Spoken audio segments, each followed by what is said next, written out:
Halo teman-teman, selamat datang di channel aku Levina TJA. Belakangan ini aku lagi sibuk, jadi sudah lama aku nggak bikin video. Tapi aku mau cerita kesibukan aku belakangan ini. Jadi aku ini sedang proses bikin SIM atau driving license. Nah, karena peraturan yang di Indonesia dengan yang di sini tuh sedikit berbeda. Jadi kalau di Indonesia itu sopir mobil kan duduk di sebelah kanan dan mobil stay di jalur sebelah kiri. Sedangkan kalau di sini sopir mobil itu duduk di sebelah kiri dan mobilnya stay di jalur sebelah kanan. Nah, terus aku juga waktu di Indo itu nggak nyetir mobil yang setiap hari ya. Makanya suami menyarankan aku ambil paket belajar menyetir yang lengkap. Jadi aku ambil paket di salah satu driving academy di Texas ini.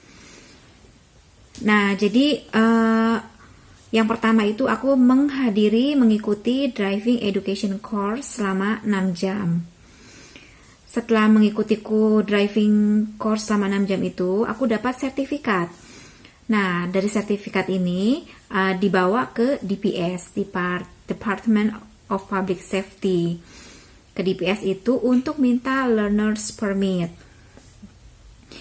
Jadi waktu itu ini sebenarnya mau bikin appointment untuk ke DPS juga waktu itu daftar lewat online ya. Daftar online, aku kebagiannya di bulan Mei. Waktu itu driving education course aku 13 Maret.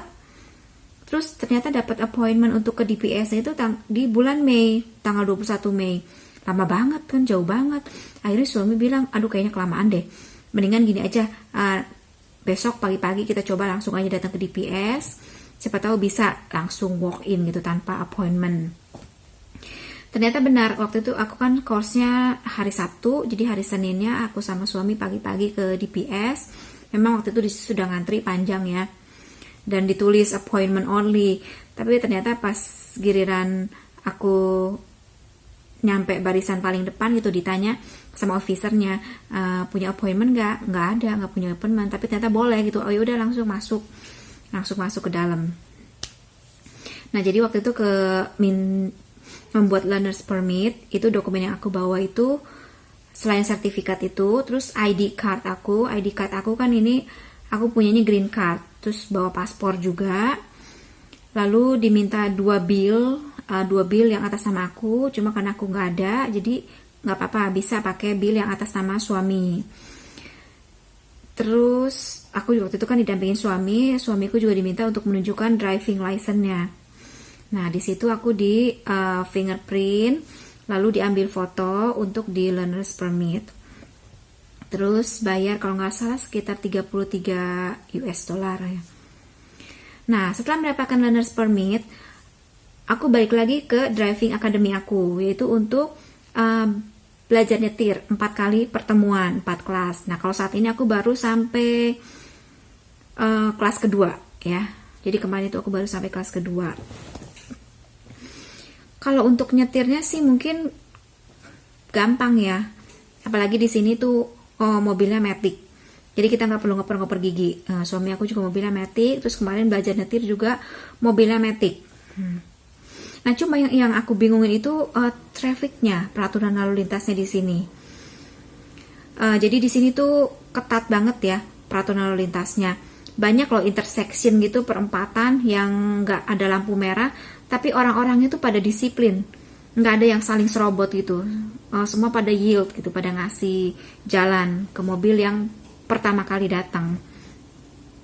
Lalu yang aku bingung itu speed limit. Di sini tuh di mana-mana tuh ada speed limitnya. Jadi dari kemarin instruktur aku waktu aku belajar nyetir, dia tahu kalau untuk nyetirnya sih aku bisa. Jadi kemarin dia lebih banyak bawa aku muter-muter di jalan raya. Jadi kemarin itu aku nggak tahu melewati berapa kali lampu merah, belok kanan, belok kiri, stop di lampu merah yang benar-benar sampai full stop gitu. Terus jarak dengan mobil depan juga harus diperhatikan. Nah, ini yang aku harus pelajari benar-benar. Jadi cerita soal bikin SIM-nya nanti aku lanjutkan lagi. Nah, terus kemarin tuh aku sempat argue sama suami ya. sempat ribut dan berdebat sama suami. Gara-gara masalahnya begini. Gigi aku kan ditambal nih 2 geraham belakang, 1 di bagian bawah, 1 di bagian atas. Nah, kalau gigi yang tambalan yang bagian atas itu sudah rontok dengan sendirinya ya dari tahun-tahun kemarin sebelum aku ke US.